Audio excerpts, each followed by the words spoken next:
guys, welcome back to my channel. Today I was gonna read through this thing. I was going through the discovery, and there's this part that I actually never seen before. It's a part, you know how people were saying about the whole, Shanann had that blood alcohol level, which the coroner specified that was probably from the natural decomposition that happens and the gases build up in your body when you die. But you have the Shanann bashers that some people are, wanted to say that she was drinking and drunk and all this stuff, which was proved to be false. I mean, you saw the doorbell camera. She was walking perfectly straight. The coroner even said that that's a natural thing, the natural process of the gases building up. But they did interview field agent Greg Zettner interviewed some of Shanann's friends about her alcohol consumption. Okay, so on Wednesday, October 3rd, 2018, CBI field agent Greg Zettner, contacted several of Shanann Watts' friends to inquire about their knowledge of Shanann's alcohol consumption. I contacted Christina Meacham, Cindy DeRosset, Cassandra Rosenberg, and Karen Epps via telephone. Action taken. I contacted several Shanann Watts' friends and inquired about their knowledge of Shanann's alcohol consumption. So Christina Meacham stated she had stayed at Shanann's house for about 2 months in 2017 when Shanann was recovering from neck surgery. Meacham said the only time she saw Shanann drink any alcohol during her stay with Shanann was on about August 20th, 2017, and that was when the two of them had dinner at Shanann's house. Meacham said this was about a week before Shanann had her neck surgery. Approximately August 28th, 2017 is when her neck surgery was. Meacham said they bought a bottle of white wine and they each had 1 glass of wine from this bottle during dinner. Meacham said she was with Shanann most of the time when she was in Colorado.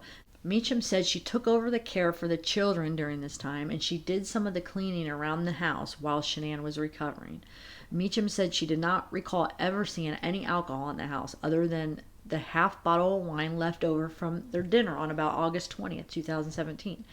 Meacham also said she has been on a few business trips with Shanann for the Thrive business. Meacham said alcohol consumption is not a part of the Thrive healthy living lifestyle that Shanann was following.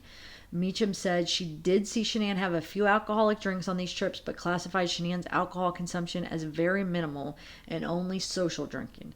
Meacham said she has never seen Shanann drunk or even mildly intoxicated. Meacham said she has known Shanann for more than 14 years. Meacham said that if Shanann was going to have an alcoholic drink, it would probably be wine. Cindy DeRosset stated she was with Shanann in Arizona during the Thrive Conference on August 10th through the 12th, 2018. DeRosset said she was in charge of the event in Arizona, so she did not have the opportunity to spend much time with Shanann. DeRosset said she did have dinner with Shanann on Friday, August 10th, 2018. DeRosset said she did not see Shanann drink any alcoholic drink during this dinner. DeRosset said Shanann seemed like she was not her normal self during the weekend. DeRosset said Shanann appeared to be defeated. DeRosset said Shanann appeared to be devastated, that Shanann was possibly losing her marriage. DeRosset said she also had dinner with Shanann on Sunday, August 12th, 2018, at the Thirsty Lion in Tempe, Arizona. DeRosset said after dinner she drove Shanann to the airport for her flight back to Denver. DeRosset said provided a picture of them at dinner. See attached photograph. DeRosset said she didn't see Shanann drink any alcohol during this dinner. DeRosset said Shanann was not much of a drinker, and she always wanted to be an attentive mom, so she didn't want to be so impaired that she couldn't take care of her kids. DeRosset added that because Shanann was pregnant, there was no way Shanann had anything to drink, and 100% would not put that child in danger by drinking. DeRosset said Shanann might have one drink in a social setting. If Shanann were to drink, it would have been a glass of wine. DeRosset said she and all of her friends did raise a lemon drop drink to honor Shanann at Shanann's funeral because that would have been a drink that Shanann would have liked. Cassandra Cassie Rosenberg stated that she was with Shanann in Arizona during the Thrive Conference on August 10th through 12th, 2018. Rosenberg said she stayed in the same hotel room with Shanann during the weekend. Rosenberg said Shanann seemed to be depressed. Rosenberg explained and said Shanann had been talking to her almost every day while Shanann was in North Carolina, and Shanann had expressed concern about the way Chris Watts was acting towards her. Rosenberg also said Shanann was not feeling well because of the pregnancy, and she was also extremely busy with her Thrive business. Rosenberg said Shanann was not eating very well either. Rosenberg said she never saw Shanann drinking any alcohol while she was with Shanann in Arizona. Rosenberg said there was no way Shanann would drink alcohol while she was pregnant. Rosenberg said Shanann was not much of a drinker anyway. Rosenberg said if Shanann did ever drink anything, it would be a glass of wine. Rosenberg said that Shanann told her that if she did drink alcohol, it would cause a flare-up of Shanann's lupus and fibromyalgia. Rosenberg said she has known Shanann for more than 2 years and she has never seen Shanann drunk or even slightly intoxicated. Karen Epps stated she was with Shanann in Arizona during the Thrive Conference on August 10th through 12th, 2018. Epps said Shanann said she wasn't feeling good in general. Epps said Shanann told her she was having issues with Chris Watts, and she added that the pregnancy was making her feel bad. Epps said she had been speaking with Shanann on the phone when Shanann was in North Carolina. During this time, Shanann complained that she was feeling dehydrated, and Shanann was vomiting because of the dehydration. Epps said she never saw Shanann drink any alcohol while she was with Shanann in Arizona. Epps said she couldn't remember a time when she has seen Shanann drink any alcohol. Epps said she has known Shanann for over a year. Nothing further, G. Zettner. So, that clears that up. She wasn't a big drinker. The people were with her that night before she got home in the airport. She did not have anything to drink, guys. So, another thing, I wanted to go over the interview with Josh and Cassie. They were the couple that were going to move in with Chris and Shanann. Like in a couple weeks before it happened, Well, when it happened, they were about to move in, I think, like in a month or a couple weeks, and then that happened. So, I'm going to read you the interview.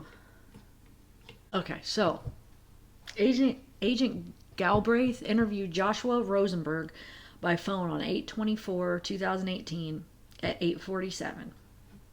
Josh is married to Cassandra Cassie Rosenberg, who was previously interviewed by phone by Agent Galbraith on 8/15/2018. Okay, so Cassie works at Lavelle with Thrive, as did Shanann Watts. That is how the Rosenbergs know the Watts. Josh met Chris in person for the first time in Vegas for Thrive in February 2018. Wow, so they just met that February and they were going to move in with them. So, I think, didn't Cassie say she's known her for 2 years? Okay, so him and Josh and Chris just met in February. Okay. Shanann, Cassie, Chris, and Josh had all communicated with one another prior to this trip to Vegas. When Josh met Chris in person, they hit it off and started talking. They shared similarities and had things in common. They developed a typical guy friendship. Cassie, Josh, and their children stayed at the Watts house at the end of May 2018 as they were considering moving to Colorado and looking for houses and getting to know the area. The four then went on a trip to San Diego in June 2018 for Thrive. Josh described the relationship between Chris and Shanann as cohesive, normal, and stated that they both showed affection for one another. Any moments of disagreement were normal and insignificant. They had the type of relationship most people want. They were open and honest in their relationship. No relationship problems were ever mentioned by Chris to Josh. Yeah, I think Shanann was open, but obviously Chris had a mask up. I mean, he was hiding his true self, as we all come to find out. So he was totally not being open. He was being, wow. See, he fooled everybody, even fooled, I feel like he fooled every single person he came in contact with because none of these people ever saw it coming. So up until what he did, he had everybody fooled. Chris recently started working out more and eating healthier. Chris told Josh that Shanann talked to him about his changed eating habits. Josh assured Chris that Cassie talked to him about that when he changed his diet too. He thought it was within the last month that Chris started changing his diet. He was eating less carbs and eating cleaner. Josh estimated that maybe around May 2018, Chris started working out and running more. And when did he meet NK? What, the end of May, early June? All of a sudden he's starting to work out. So whether, you know, he met her first or, well, according to them, you know, he would have already started working out before he met her. And then, you know, a lot of people think they knew each other longer than what they're leading on. So, I mean, do you think he had his eye on her and that's the reason he started working out or and eating clean? I don't know. I mean, I guess that Thrive, that Burn, or whatever that's called, I mean, that probably had something to do with it too, as far as him working out and having energy. Okay, so he and Chris would trade running times to encourage one another. Josh noticed in San Diego in June that Chris was working out harder and there were changes in Chris's physique from it. Josh did not know about any supplements that Chris took, but knew that he used Thrive and said we all do. Josh does not know about the finances of Chris and Shanann. Josh never asked Chris, and Chris never divulged anything about his finances. Josh thought it felt like they were a normal family on a normal budget. I asked what Josh knew about Chris's job. Chris worked in the oil field. He monitored and inspected systems pertaining to the oil fields. He believed Chris worked out in the field and did not get the impression that he was in the office. Chris had a work truck that he drove from location to location. Chris did not mention having friends at work. Josh last talked to Chris by phone on 8/13. Chris called Josh and told him that he did not know what to do about Shanann and the kids being missing. He told Josh he was lost. Josh encouraged that all anyone could do was make calls and try to figure out what happened. Chris said he felt uneasy. Josh told Chris, "You know how this looks," alluding to the belief that something had gone wrong involving them.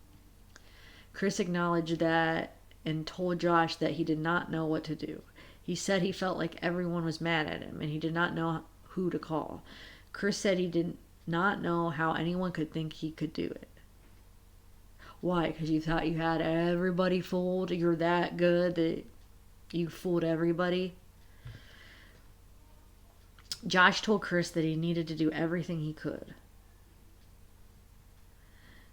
This phone call from Chris felt different to Josh than a call from the Chris he knew. Josh felt it was like Chris was looking for information, which was not like him. It did not feel like Chris, and did not seem like Chris wanted Josh to do anything for him, but more like Chris was trying to find out how Cassie and the friends of Shanann felt. Chris did not seem genuine to Josh. Chris told Josh that he just talked to Nicole Atkinson and said that Shanann had gone to a friend's house. He said that he saw Nicole on the doorbell camera at his house. Josh texted Chris on 8/14/2018 to ask for updates. Chris replied that police were getting the missing person report ready. Josh knew from Cassie and Shanann that there were changes in Chris over the 4 to 5 weeks prior to Shanann's Arizona trip. There was discussions about divorcing or separating. When Chris was in North Carolina with Shanann and the kids, Shanann had said he was cold, inattentive, and did not show love. It was not the Chris they knew. I asked about Josh knowing of discussion about separation divorce between Chris and Shanann. He said that Cassie often FaceTimed him while at the conference, and he often saw the group of girls and chatted with them. On Saturday night, 8/11/2018, Shanann learned of a charge that she was concerned about, given that Chris was supposedly at the Rockies game with friends from work. Shanann was visibly upset and crying when discussing this in Arizona. Shanann said she did not understand what had changed. She said that she loved Chris and did not know why he did not love her. Shanann said that Chris wanted to separate and move on, saying he could not do this anymore. The group, to include Josh, talked to Shanann about her strength and assured her it would not be the end, as she had kids and a baby on the way. Shanann expressed that she wanted to be strong for her kids and show them that you can get through life, and was positive about it. Shanann wanted to at least try counseling for her kids' sake, even if it did not work between her and Chris. Aw, he actually seems like a cool guy. Josh and Chris had texted about the new baby. Chris seemed excited through the text. Josh said he immediately knew something had gone wrong with Shanann and the girls due to the state of the house and his knowledge of Shanann. He knew there was zero chance that Shanann would have left that house like it was, and without her phone and medication for the kids. Josh was aware of an argument in North Carolina that Shanann had with Chris's parents about a kid allergy. He is certain she would have never left the house without those meds. He said those kids were Shanann's everything, and she would have never done anything to jeopardize her kids. I asked Josh if he has seen anything about Chris's statement to law enforcement. Josh heard that Chris claimed Shanann killed the kids. Josh told me that the Chris he knew would not have done any of this to begin with. The eyes Josh sees on Chris on TV are not the same. They lack sincerity and soul. Josh thinks that someone gave this scenario to Chris as his only shot to possibly avoid a death penalty. Josh suggested Chris is trying to figure out this lie he has created. Josh said that there is no possible scenario for Chris's statement to be accurate, even if he had told Shanann he wanted a divorce and was cheating on her.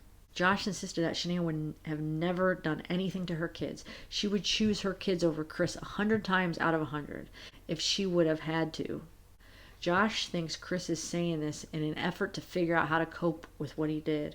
I asked Josh if there was any indication that Chris may have been cheating on Shanann. Josh said that he does not believe that Chris would have an affair on Shanann. He believes that anyone can change their mind on things at any point, and such is simply human nature.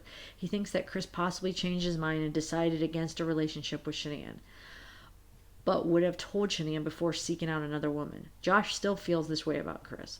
Josh told me that he feels like there are two Chris's, the Chris he knew and the Chris he now sees in the media. I asked Josh if he thinks there's anyone else who could have done this. There is no one else who could have done this, in Josh's opinion. Josh shared a scenario that he thinks could have happened. Shanann came home. Shanann and Chris talked. Chris told her he was done. Shanann got emotional and cried. Chris tried to leave. Shanann tried to stop him. An accident happened and then spiraled out of control. There was a commotion that woke the kids. Chris was someone else at this point. Chris had to eliminate the kids as they were witnesses. Josh said that this is the only logical scenario, as there was no possible way Shanann could have laid a hand on the kids. Shanann lived and worked to make her family's life better as a whole. Shanann had said that if he wants to leave, that was fine. She did not want to give up and would try counseling. It was just not logical for Josh to believe that Shanann could have done anything to hurt her children, as Chris stated. I asked Josh if he had considered that Chris planned anything like this. Josh said that Chris is a very smart guy, and if he had planned it out, he would not have gotten caught. I asked if it was possible that Chris had not considered that Shanann's friends would have been actively looking for her Monday morning. Josh felt like Chris would have planned for that had he considered, thought about, or planned for more than 2 hours before he did it. Josh feels Chris did not plan it, and that it was in the heat of the moment. Chris knew his truck had GPS in it, and he told Josh about it and did not use it for personal things. Chris knew that Shanann was attached to her phone and that she is the type who responds immediately to texts. I asked about Josh's knowledge of Chris's mental health. Josh had no concerns. He did not know Chris to see counselors or take medication for mental health matters. Josh described Chris as pretty calm and level-headed. He was not the type to get angry or upset. He was frustrated by normal things such as gym being too crowded, as it was in San Diego. It was nothing out of the ordinary to Josh. I asked him about the trip to Colorado in May, in which Josh and his family stayed with the Watts. They arrived on the Monday morning, and Chris was already at work. They hung out with Shanann and the kids. Chris got home maybe around 1,500, 1,600 hours. He parked along the street, and the truck stayed there. His work truck is a pickup, maroon or brown color. There was stuff in the back. Chris never parked the truck in the driveway when Josh was there. Josh did not see Chris come from or go to the truck for work or over the weekend. Josh was inside each time. I asked about Shanann's mental health. Josh described her as being a normal woman emotionally. She was loving, open, good, kind, transparent, a giver, a great host, passionate, even keel, extraordinary, loved to make people happy, would not get mad, tried to work problems out, not over-exaggerated, no drama. Josh thought Shanann took medication for lupus and fibromyalgia. This Josh is an awesome person. I really like him. He is so sweet. Like, He seems like a good dude. Okay, Josh knew that Shanann had been in a bad relationship with an ex-husband in the past. Things stuck with her and shaped her into being the loving person she was. He seems like a deep guy too, like he's very insightful, like very